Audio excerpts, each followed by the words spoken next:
Capítulo 16. América. Embora a Igreja Anglicana tenha rejeitado a autoridade e o credo de Roma, aceitou em sua adoração muitas das cerimônias católicas. Circulava a alegação de que as coisas que a Bíblia não proibiu não eram mais em si mesmas. A observância dessas cerimônias teve a tendência de estreitar o abismo que separava as igrejas reformadas de Roma. E algumas pessoas alegavam que esse processo ajudaria os católicos a aderir à fé protestante. Outros discordavam. Eles viam esses argumentos como estandartes da escravidão, da qual já haviam sido libertados. Argumentavam que, em sua palavra, Deus não havia estabelecido as regras que governam sua adoração e que as pessoas não tinham liberdade para acrescentar a elas ou eliminar qualquer uma. Roma começou exigindo aquilo que Deus não havia proibido e acabou proibindo aquilo que ele explicitamente requeria. Muitos consideravam os costumes da Igreja Anglicana uma forma óbvia de idolatria e não podiam participar de sua adoração, mas a Igreja, com o apoio das autoridades civis, não permitia dissidências. Cultos não autorizados foram proibidos sob a pena de cárcere, exílio ou morte. Os puritanos eram caçados, perseguidos e presos. Não conseguiam ver nenhuma promessa de dias melhores. Alguns, enquanto tentavam encontrar refúgio na Holanda, foram traídos nas mãos de seus inimigos. No entanto, a perseverança deles finalmente foi recompensada e encontraram abrigo nas amistosas praias dos Países Baixos. Deixaram a casa e o emprego. Eram estrangeiros em uma terra estranha, forçados a trabalhar em ofícios com os quais não estavam familiarizados para garantir a sobrevivência. Mas eles não perderam tempo em ociosidade, nem com reclamações. Agradeceram a Deus pelas bênçãos e sentiram-se felizes por poderem adorar sem medo. Controle certo. Quando a mão de Deus parecia apontar para que atravessassem o mar e se dirigissem a uma terra na qual poderiam fundar um governo para si e dar aos filhos a herança da liberdade religiosa, eles seguiram adiante no caminho que o Senhor conduziu.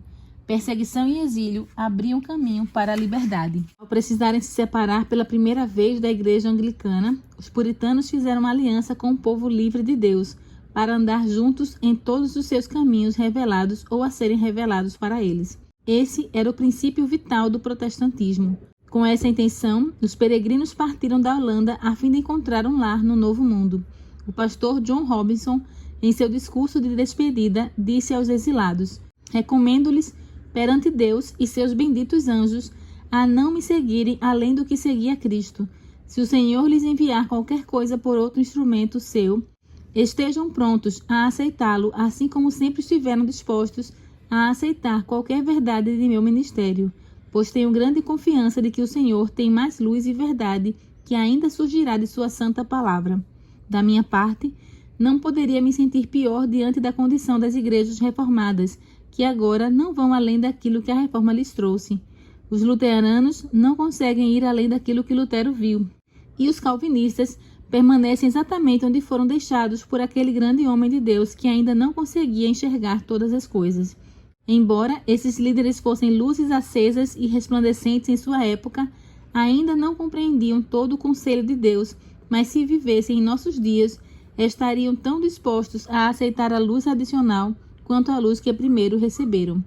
Lembrem-se das promessas e aliança que fizeram com Deus e uns com os outros, de aceitar qualquer luz e verdade que chegar a você de sua palavra escrita. Com isso, porém, imploro que tomem cuidado quanto ao que aceitarão como verdade, comparando e ponderando com outros textos bíblicos da verdade antes de aceitar, pois não é possível que o mundo cristão tenha saído tão recentemente de densas trevas anticristãs e já tenha encontrado plena perfeição de conhecimento assim de repente.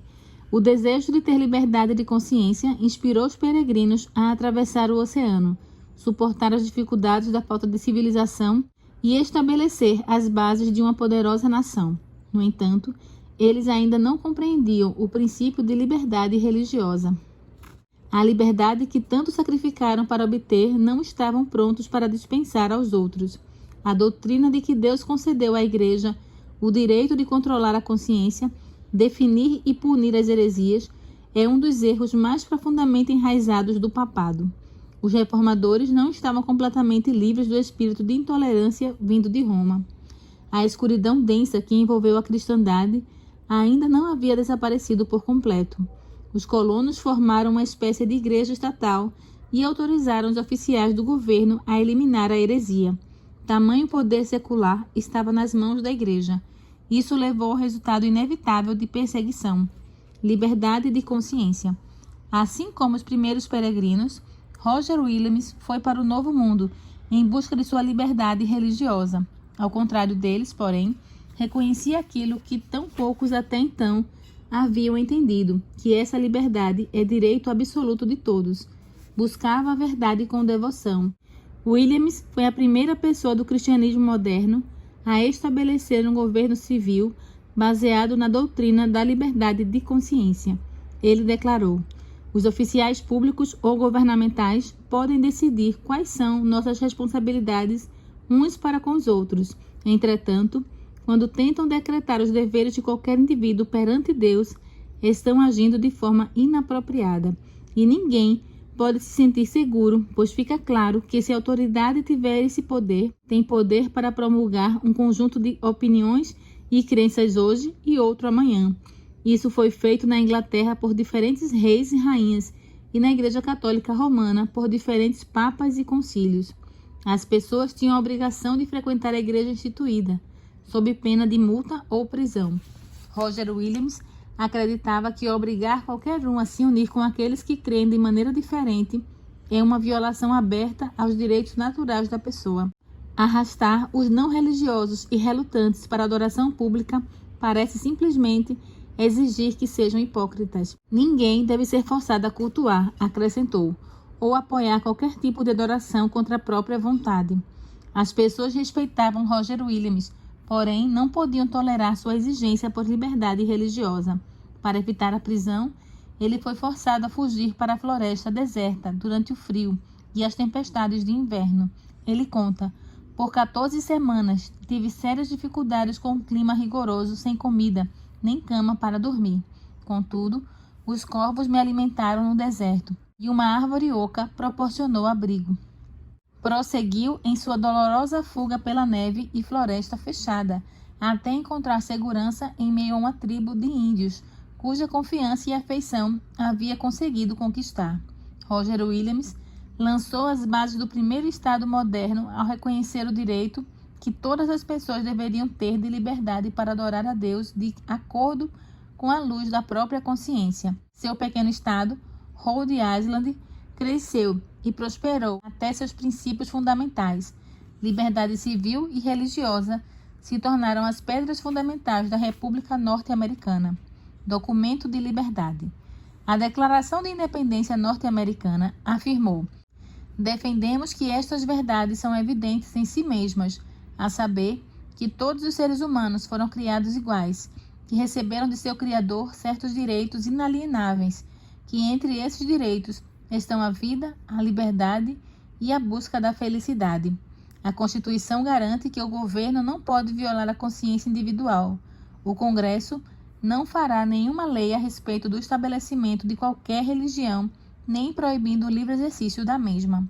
Os criadores da Constituição reconheceram o princípio eterno de que o relacionamento de uma pessoa com Deus está acima de qualquer legislação humana, que os direitos de consciência não devem ser violados. Trata-se de um princípio inato que nada pode erradicar. Espalhou-se por toda a Europa a notícia acerca de uma terra na qual todos podiam desfrutar os resultados do próprio trabalho e obedecer à sua consciência. Milhares rumaram para as praias do Novo Mundo. 20 anos após a chegada dos primeiros peregrinos em Plymouth, 1620, 20 mil haviam se estabelecido na Nova Inglaterra. Eles nada pediam da terra além do retorno razoável do próprio labor. Suportavam com paciência as dificuldades da falta de civilização, regando a árvore da liberdade com lágrimas e com suor de seu rosto, até ela fincar raízes profundas na terra. A maior garantia de grandeza. Tanto o lar quanto a escola e a igreja ensinavam os princípios bíblicos. Os frutos das escrituras eram demonstrados com clareza na economia, inteligência, pureza e temperança. Por anos, não se via um bêbado, nem se ouvia um palavrão, nem mesmo se encontrava um mendigo. Os princípios da Bíblia são a maior garantia da grandeza de uma nação. As frágeis colônias cresceram e se transformaram em estados poderosos. O mundo então notou a prosperidade de uma igreja sem papa e um estado sem rei. Contudo, um número cada vez maior de pessoas era atraído aos Estados Unidos por motivos diferentes dos que levaram os peregrinos para lá. Eram indivíduos que buscavam apenas vantagens materiais. Os primeiros colonos permitiam que somente membros da igreja votassem ou tivessem cargo no governo. Aceitaram essa medida a fim de preservar a pureza do Estado. No entanto, isso acabou resultando na corrupção da igreja. Muitos se uniram à igreja sem realizar uma mudança no coração. Até mesmo no ministério havia indivíduos que nada conheciam do poder renovador do Espírito Santo. Desde os dias de Constantino até o presente, a tentativa de edificar a igreja usando o auxílio do Estado pode aparentar levar o mundo para mais perto da igreja, mas na verdade acaba levando a igreja para mais perto do mundo. As igrejas protestantes dos Estados Unidos, assim como as da Europa, falharam em avançar no caminho da reforma. A maioria, assim como os judeus dos tempos de Cristo ou os católicos da época de Lutero, sentia-se contente em crer da mesma maneira que seus antepassados. Dessa maneira, erros e superstições eram perpetuados. A reforma morreu aos poucos, até haver uma necessidade quase tão grande de reforma dentro das igrejas protestantes quanto na Igreja Católica Romana dos tempos de Lutero. As igrejas protestantes tinham a mesma reverência por opiniões humanas e substituíam a palavra de Deus por teorias humanas. As pessoas negligenciavam o estudo das Escrituras e, assim, continuavam se apegando a doutrinas sem fundamento bíblico. O orgulho e a extravagância eram incentivados sob a aparência de religião e as igrejas se corromperam. Tradições que arruinariam milhões ganhavam raízes. A igreja exaltava essas tradições em vez de contender fervorosamente pela fé, de uma vez por todas, confiada aos santos. Assim se desgastaram os princípios pelos quais os reformadores tanto haviam sofrido.